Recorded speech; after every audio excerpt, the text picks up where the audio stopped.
आम खबर दें आपको, डॉलर का गिराफ मजीद नीचे आ गया। इंटरबैंक में डॉलर 1 रुपए 1 पैसे सस्ता हो गया।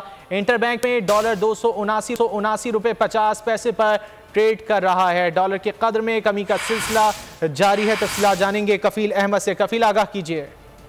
इंटरबैंक मार्केट में जो है वो कमी का सिलसिला जो है वो जारी है और इस वक्त 1 रुपया 1 पैसे कम हुआ है डॉलर और 289 रुपये 50 पैसे भी इसमें ट्रेड कर रहे हैं। और अगर हम बात करें कि एक महीने की तो उसमें तकरीबन 27.5 रुपये जो है वो कमी रिकॉर्ड की गई है। और इसी तरह अगर हम बात करें ओपन मार्केट की तो उसमें भी जो है वो 1 रुपये कम हुआ है डॉलर और 289 रुपये से 280 रुपये पर जो है वो इसमें ट्रेड कर रहे हैं और तकरीबन 49 रुपये जो है वो कमी रिकॉर्ड की जा चुकी है गुज़िश्ता 3 हफ्ते के दौरान।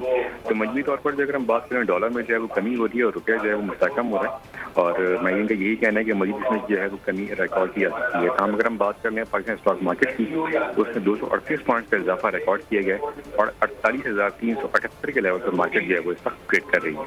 बहुत शुक्रिया कफील इन तफसीलात के लिए। सब्सक्राइब करें और बेल दबाएं ताकि कोई खबर रह न जाए।